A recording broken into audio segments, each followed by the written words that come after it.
On avait perdu nos caches sexe et on s'en était même pas rendu compte. C'est vrai. C'est-à-dire on termine, on applaudit comme ça toute On l'équipe. était là à poil. Et la costumière nous regarde et fait.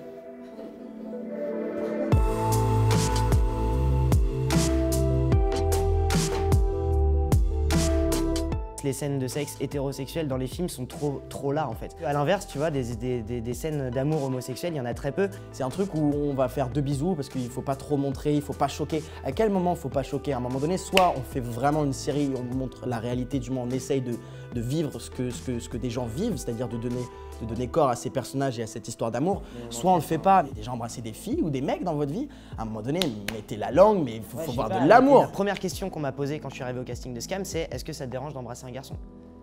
Et je trouve ça dommage qu'en 2019, ce soit la première question qu'on me pose. Comme on passe des castings pour faire du foot, on ne nous demande pas est-ce que ça te dérange de jouer au foot. Non, à un moment donné, non. C'est vrai. Et malheureusement aujourd'hui, on nous la pose tout le temps. Et pareil, on m'a appelé, on m'a dit alors le personnage de Lucas, il est homosexuel, est-ce que ça te dérangerait? Il y aura peut-être des scènes? Non, pas du tout. Au contraire, il faut montrer ces scènes-là et c'est important de les montrer aujourd'hui, d'autant plus dans la société actuelle où on essaye de mettre les gens dans des cases, où on a de plus en plus la parole de cons qui se permettent de juger pour les autres. Il faut montrer ça et c'est important.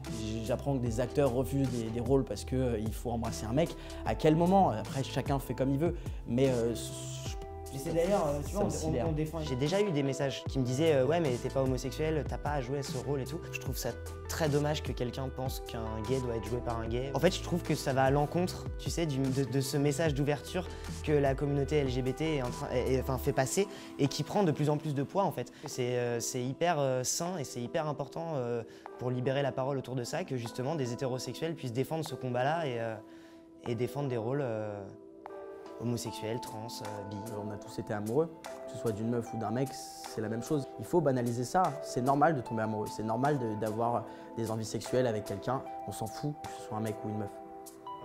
On avait cette scène de nudité qui a été prévue, cette scène clé en fait, hyper importante pour la série. On avait une pression de dingue parce qu'on se la mettait nous-mêmes et qu'on était tellement attachés à cette histoire. C'est une scène qui est belle, c'est 2 êtres humains qui font l'amour. C'était tout le challenge et c'est ce qu'on voulait de base dès qu'on a accepté le projet, c'est que ce soit qu'on voit 2 êtres qui s'aiment et qu'on se dise pas ah ouais c'est 2 hommes qui font l'amour. Le moment où on nous a dit couper, on était encore en train de se choper quoi.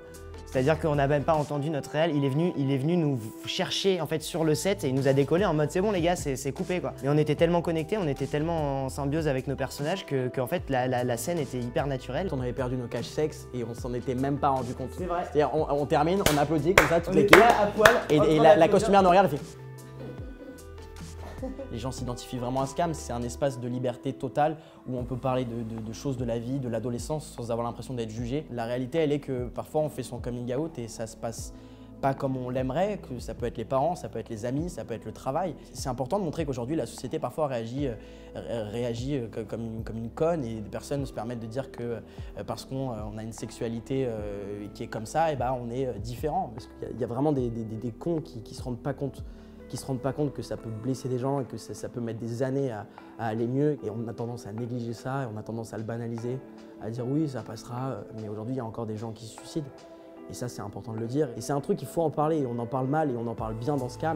Le harcèlement sexuel, c'est pareil. Les photos nues, c'est pareil. Que ce soit sur tous les sujets, le racisme, le sexisme, l'homophobie. Il faut le dénoncer quand ça arrive. Et il faut se protéger de ça. Il faut en parler. Ça m'est arrivé dans le mannequinat, ça m'est pas arrivé dans le cinéma. Ça m'est arrivé des photographes qui vont me dire ouais, non mais là, faudrait, ouais, mais baisse un peu pour qu'on voit tes abdos. Et puis, ouais, tu veux pas enlever ton froc par hasard?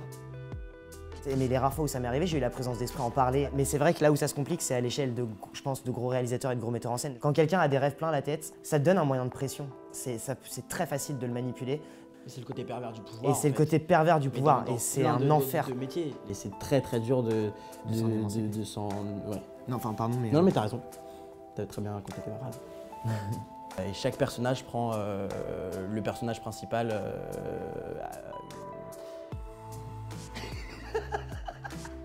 C'était bien parti, je dois être comme ça. Et après, tu m'as regardé, t'as fait. C'est long là quand même ce que tu dis.